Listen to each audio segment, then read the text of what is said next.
Revelation chapter 6. There will be horsemen. 4 of them. The first is plague. The second is war. Next comes famine. And the last is death. That fourfold pattern is one of the features of the Bible. Jeremiah said that the people of Jerusalem would be divided between pestilence, the sword, famine, and captivity.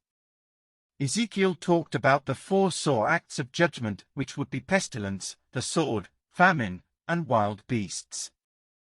This time, let's focus on the first horseman. Chapter 6, verse 1. The first beast called out, and John saw a white horse. The man in the saddle had a bow. And he went out conquering and to conquer. That is a plague, or we might call it a pestilence, or even a pandemic. How so? Because many people in the ancient world thought of plagues as being sent by the god Apollo, god of the sun, and god with a bow and arrows which he sent against people. And that was disease and plague.